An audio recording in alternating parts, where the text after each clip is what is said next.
I'm Egbert, the owner of this station. Check out my website at egbert.com. That's EGGBURT, egbert.com. Now it's back to Brad and John. Check out their website at bjshow.co. The BJ Show? Come on, guys. Anyway, here's B and J. No stairway. Denied. John, did you hear that? Did you hear the drop there? No stairway denied. That's Wayne from Wayne's World. Yeah. Okay. Is, right? Do you want to? I'm going to get in trouble by saying this. Do you want a litmus test for if someone is a real man or a real woman? We're not talking about transgender, but if you want to determine if someone... I do want a litmus test. Here we go. Litmus test is that if you make a person and you're not sure of their gender, you make them watch Wayne's World. If they think it's hilariously funny, they're a dude. If they sit there and they don't get it, they're a dudette. Get what I'm saying? I get exactly what you're saying. And when I went back and I was looking for Ray Hartman stuff from our previous shows, Brad, we also talked about, I think, an even better test, which is when tornado sirens go off, do you go outside or not? I do. Absolutely. Who would? What person with male gonads does not immediately go outside to both feel the weather and look for the tornado? Right, you're going outside. While the woman says, "John, what are you? John, get down here!" No. Right, get in the basement, quick. I got stuff to look at. I want to feel this. I want to smell this. You know. Right, and more importantly, you got your phone with you. You want a video of it. You know, you want to post, "Hey, the tornado almost hit my house. Look at this." Hey, but you know what? If it happens after 8 o'clock, the Post-Dispatch won't be able to report on it anymore. Okay. So you're kind of out of luck. Okay, let's for those of you who are listening, this show is live 7A to 8A every morning, Monday through Friday. But then we chop it up. We put it on our podcast. We put it up on our YouTube channel. So if you're listening on the replay, in the previous segment, let's recap the previous segment, the story about the Post-Dispatch, John. Yeah, so the Post-Dispatch has announced that they are slashing jobs at their Maryland Heights facility. They're printing where they've done printing in St. Louis of the hard copy of the paper since the time that the Post-Dispatch was founded. They're shipping that all to Columbia, which means newspapers will be printed in Columbia and then shipped to St. Louis. Brad, I wonder what the carbon footprint of that is. The next time the Post-Dispatch lectures us about diesel and gasoline and fossil fuels, maybe we'll point out that they're shipping all their papers from Columbia. Anyway, the Post-Dispatch also says, hey, folks, if you subscribe to the paper and something happens at night, like every night sporting event, will not be covered in the next day's Post-Dispatch. Okay, John, let me give you a personal anecdote, which I think is sort of interesting because this will sort of dovetail exactly into what you're talking about. When I first started my business, my traffic network business, I rented some space in a strip office. It was like an office warehouse kind of place, and it was in the Page and 170 area, okay? And right next to us was the distribution office for USA Today. And keep in mind the whole crazy thing. I don't know if you know this crazy story. Do you remember the old newspaper boxes that they had on the street corners and things like that? Oh, yeah, of course, yeah. Do you know they were specifically designed to mimic something? Do you know this story? No, I don't. What are they supposed to look like? A TV set. They were designed to look like a TV set because... I didn't know that. Yes, that was done strategically because of the fact that they wanted to make it look like, hey, this is like TV. Okay, so the way it was with USA Today, and once again, they were next to us, that they printed the paper. I think it might have been in Champaign-Urbana. It was someplace in Illinois. It was like 2.5, 3-hour drive. And in the morning, they would queue up all the drivers because they had, I mean, I'm not exaggerating when I say this, they probably had 40 or 50 drivers that they hired. And the routine was the truck would come down with all the newspapers in it, and the guys would line up in a queue, and they would line up around our building. We had a big parking lot, and literally there was like, it looked, like a line of cars. The guys would start getting there because they were supposed to be on their delivery route. They were supposed to be driving, dropping the paper off, starting at 5 o'clock, okay? So in other words, like starting at like 4:30 in the morning, these guys would show up, and they were paid as, as like sort of like couriers. And one guy loaded us his car, and he would go to the various newspaper places. He'd go to World News in Clayton, and the majority of the guys were going to one of two places. They were going to hotels, because if you remember, this was a big deal with the USA Today, where a lot of deals, they cut deals with hotel chains where you got a free copy of USA Today delivered at your hotel room door every morning, if the hotel. And the other one was the guys were stuffing these the boxes, the street corner boxes where you could buy the USA Today. On several occasions, there was problem with the truck, there was problem with the printing, there was problem with the weather. There were several occasions where the truck carrying USA Today, which was a morning newspaper, didn't get into St. Louis till 8:30 and 9 o'clock. Okay, so in other words, no morning paper, at World News and places like that. No morning paper at the hotels. No morning paper at the boxes, okay? So once again, you're exactly right, to the point where okay, let's say there's a big old accident on I-70 at 5 o'clock in the morning when the trucks are coming in. Or let's say it snows. Or let's say there's an ice storm. No Post-Dispatch, right? Yeah, exactly right. Now, what the Post-Dispatch folks would say is, well, this is even a more important reason of why you should subscribe to our digital version of the news. Well, but you said they're cutting 72 jobs. I would imagine they're just completely shutting down that plant is what they're doing, They correct? are, yeah, as I understand it, they are. Because, I mean, unless they do contract work for other, one-off, maybe they print student publications there or something, I don't know. See, I am old enough to remember, and you're not, but I'm old enough to remember that the Post-Dispatch building down there on Tucker, which is now, what is it? Isn't that X or something? Or is that, well, no, hold on, it's not X, it's, it's Square. It's Square, I believe it is next. Oh, yeah. Okay. Yeah. The first floor was the printing presses. Do you know this? Do you remember this? No, I didn't know that. They had to be on the first floor because they're so heavy. You can't put them up higher. Right. Back in the day, there used to be big old monstrous windows there, and you could look in and actually see the printing presses. I mean, I remember as a kid, my dad, hey, that's where they print the Post-Dispatch. That kind of a thing. So I don't know. I mean, maybe your point is the real point is, maybe the next step will be we outsourced our printing to this company in Colombia, and we had some hitches, so we're just not going to do a print edition anymore. Do you think that? Yeah. Do you think that's what's coming? I mean, that eventually it's going in that direction. And I imagine, too, that the folks at Lee Enterprises, which owns the Post-Dispatch, they have a plan, whether or not they execute on it. But I'm sure they know. They have at least a working plan where, okay, in 2027, we want to eliminate this many print subscriptions and move them to digital. Somebody has that on their goals document every year to drive the transition between paper and because imagine the cost, Brad, of producing the paper and delivering it versus just having one incrementally more digital subscriber. Well, I don't know. I mean, to a certain extent, I've told you this before. One of my favorite things used to be, and it's almost impossible to do anymore, and this maybe goes to the fact that I am kind of a loner, maybe more than just kind of, maybe a real loner, is one of my favorite things in life was to go eat lunch, and I had a couple places I used to do this at. They had a newspaper machine right there in front of the restaurant, which had, you could get the New York Times, you get the Post-Dispatch, and you could get at certain locations I'd go to, you could get the Wall Street Journal. And one of my favorite things was sitting, and I would always eat at the counter. I mean, once again, talking about a loner nerd, I would buy my paper, and I would sit there, and I would eat my hamburger and read the Wall Street Journal with it in my hands, touching that newspaper. Yeah. There's it's just like I have friends of mine that, have gone over all the way to the ebooks and the Nooks and the Kindles and stuff like that. But there's still something about having that book, opening that book up, flipping through the pages. You know what I'm saying? I know exactly what you mean. What you're saying is you have a long history of being carbon unfriendly between your gas guzzlers and your disrespect for America's trees. You've been using dead trees and fossil fuels for a long time, Brad. The interesting thing. I hope you never run for office, Brad. Well, funny you should say that, John, because of the fact that I've just yesterday, it hasn't hit your antenna yet, but that sounded weird. But easy. Anyway, I've already filed with the FEC and also with the with the county of St. Charles, and I don't know what I'm going to run for in 2026. You know, I mean, I know what you mean, and you filed down in Mexico too because you heard about the border issue, and you know that means you can go to Mexico anytime you want. So you could be running against Ann Wagner, and Bill Eigel and Mike Elam, and Alejandro, Pena, or whoever the heck is down there in Mexico. Right. Okay.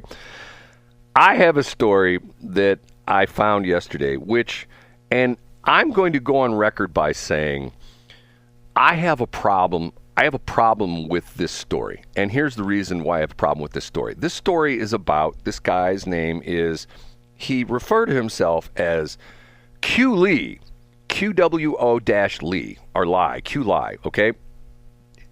His real name is Paul Edward Driskill. And he is a professor, at least he was a professor at Oregon State University, okay? Okay. Okay, are you ready for this? I'm ready. I know this is going to be good. Here's my problem. My problem is if tomorrow I decide that I'm really a woman in a man's body, I can say, John, I'm saying this on the air, this would be tomorrow. Flash forward tomorrow. John, I'm going to tell you right now, in front of you, in front of the audience here on Egbert, hold on a minute. I have been a woman trapped in a man's body for, these many years. And I'm officially declaring myself a woman. Okay? Now. Okay. Nowadays, that's perfectly acceptable, correct? Yeah. Absolutely. Absolutely. You could go work out at Lifetime Fitness or wherever you want. Right. But, no, you can't. They'll throw you out. But if I say tomorrow, and I say, John, for my life, I've been a white dude, but today I'm a black guy. I'm no longer a stupid, white dude who can't dance and doesn't like rap and hip hop. I'm a brother. I'm a black guy. Nelly's one of my buddies. I got all my Nelly records, and you know what? I love, my favorite TV channel is BET. I'm a black guy, okay? Yeah. Why can't I do that? There's an interesting reason for that. Why can't I do that? I don't know why. Why can't you? Because of the fact the backlash from the black people go, oh my God, he's not black. I use evidence Rachel Dolezal, who, if you know the whole Rachel Dolezal story, we've talked about her before. She was a woman, and this is in Washington State, who became I believe she was like president of the NAACP. Wasn't that what she was in the? Yeah, she had a title for sure. Right. She was like some executive in the NAACP, and then one day someone came along and said, you know what? She's not really black. And they showed up at her parents' house. They found out that her parents were still alive, and they went and they talked to her parents, and they went, "Oh no, she's not black. We're both white. My mom and dad are white. My husband's mom and dad are white. Their parents are white. There's no black people in our history." And she was summarily drummed out of the NAACP. She was said, "There's the door. Don't let it hit you on the butt on the way out." Correct? You're exactly right, Brad. Why is that? Why is it I'm genetically born one thing? Now, there's people who say, well, you can't say that. You're not genetically born anything. Why, if I'm born a male, how come I can't wake up tomorrow morning and say I'm a female? And that's acceptable, but I can't wake up tomorrow morning and say I'm a black guy, or I'm a Filipino, or I'm an Asian. My heritage is China. Okay? Explain that to me. Can you? Because I think that there's a victimhood status hierarchy. And I think that it's more offensive in the political correct world. It's more offensive to infringe on a BIPOC's claim to minority or victimhood status. It'd be more offensive for a white person to assume the historical struggle of a black person than it would be for a man to become a woman. Now, we know that women are always victims and they're always oppressed, and anyone who calls himself a woman is oppressed. But that victimhood hierarchy, Brad, doesn't reach BIPOC status of victimhood. Okay, but can I give you here's the problem. Here's the problem. The problem is, and when I do this article, we may have to take this into the next break. When I come out and identify as a black person, the black people rebel against me. They go, no, you can't be a black person. You weren't born black. Okay, so here's where the men in the United States and all over the world are screwing up. When a woman comes out when a guy comes out, and let's flip it around. When a woman comes out as a guy, the men of the world should say, honey, I don't care what you say you are. We're dudes, you're not, and you ain't being a man, because we're men. But the men are too much wimps. They wouldn't do it, right? You're 100% right, Brad. So many men have been conditioned to be beaten down and to be defensive. Now, you would stand up and say what you just said. I would be happy to stand up and say that. But that's because we don't care about, the social shaming or whatever yelps and screeches come from that crowd. But I think many men have been beaten down enough that they wouldn't stand up for manhood or masculinity. Okay, here's the story. This guy's name, he goes by the name of Qwo, or I don't know how you pronounce it. QWO, how would you pronounce that? Qwo? I guess Qwo, as in status quo. Qwo-Li. His real name is Paul Edward Driskill. He identifies as Two-Spirit, and he uses, here we go again. Have you seen these new pronouns? There's a pronoun which is S/HE. Have you seen that one before? No, I haven't. That's a new one. I haven't seen that. And how about HIR? That's the other pronoun. Have you heard of that one before? No. Okay, that's awesome. So he's Two-Spirit identifies. You can't even make this stuff up. I It's know. So good. And identifies as S/HE and then HIR. Okay. He was a member of the Women, Gender, and Sexuality Studies Department and a poet who identified himself as being Cherokee, African, Irish, Lenape. Have you ever heard of this? Lenape? What's Lenape or Lenape? Have you ever heard of that one before? No, I've never heard of that. No. How about Lumbee? Lunbee. You heard of that one? No, that sounds like a cross between a bumblebee and the Lumineers. Yes, and Osage. Okay, and here's a quote from, according to the Poetry Foundation, Driskill's poetry engages themes of inheritance and healing and is rooted in personal Cherokee, Two-Spirit, queer, and mixed race experience. Okay. Over the years, Driskill's trans and racial identity claims afforded him ample opportunities and speaking engagements. In 2022, he was invited to lecture on, quote, gender and sexuality in Cherokee cultural memory at the University of British Columbia. He was also honored with a Stonewall Service Award. You know what that's about, right? You know what the Stonewall... Oh, yeah, right? The whole Stonewall New York gay thing. He was also honored with a Stonewall Service Award in 2014 by the Conference on College Composition and Communication. Driskill has publicly identified as Two-Spirit Cherokee throughout his career and has integrated these identities into his teaching, writing, and academic work with multiple videos of him on YouTube reciting his original poems in the Cherokee language. Now, here's where it gets interesting. But despite having been a well-respected scholar in his field, Driskill came under the scrutiny of the Tribal Alliance Against Frauds, TAAF. Have you ever heard of these guys before? Oh, no, but I see where that's going, and I like it. This is a group of Indians who are going after people who claim they're Indian, and they're not. Okay, so the TAAF, the Tribal Alliance Against Frauds, and they've been doing this for a while. I've seen this come up before. They've drawn national attention for investigating claims of Native American heritage made by high-profile figures. TAAF uncovered no evidence of Driskill's assertions of Cherokee, Lenape, Osage, and Lumbee heritage or African American ancestry. TAAF, an intertribal organization of genealogists and researchers, so these guys got some creds behind them, they conducted a detailed investigation of Driskill's background beginning last year. The genealogists, who are certified experts in researching Native American and slave ancestry, weren't able to substantiate any of Driskill's claims related to his identity. Now there's a picture of him. My God. There's a picture of him, and he's wearing these bizarre, weird earrings that look like some kind of Indian headdress or something like that. He's wearing a tie, and then he's got some kind of an Indian kind of thing also around his neck, and it's in front of the tie. Now that's the picture of him. Now, according to the TAAF, they began investigating after receiving a tip out of Oregon State University from an individual who expressed concerns about Driskill's claims. TAAF's director, Liana Constantino, asserted in an October October 2023 statement that Driskill's family has no documented ties to the tribes he claims.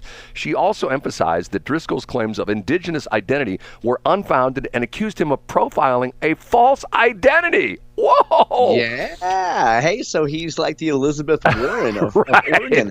Now, Brad, what you need to look up while we're in break here is you and I both glossed over this. One of the first phrases you used was two-spirit. Do you know what two-spirit means? I know exactly what two-spirit was. I had no idea until I just Wikipedia'd it. Oh, you didn't know this? An umbrella term used by indigenous North Americans to describe a third gender. You didn't know this? Because I have never heard of two-spirit before. Sometimes you will see this in print where someone identifies as 2S LGBTQIA++. Never seen that, Brad. I've That's seen awesome. it. I've seen it several times, and that's the two-spirit thing. Okay, we'll continue with this in the next break because it gets even better. I mean, it's to the point where it's like, okay. Thanks for checking out the Brad and John Show podcast. This segment of the show is brought to you by John Combest's book, Stalking, Harassment, Internet Trolling, A Guide to Recovering and Rebuilding After Online Attacks. It's a great reference if you've ever been the unfortunate target of a social media attack. It's available on Amazon. Just search John Combest. That's Combest, John Combest, and the book will show up in your search results. Now it's time for another segment of the Brad and John Show. Can you handle it?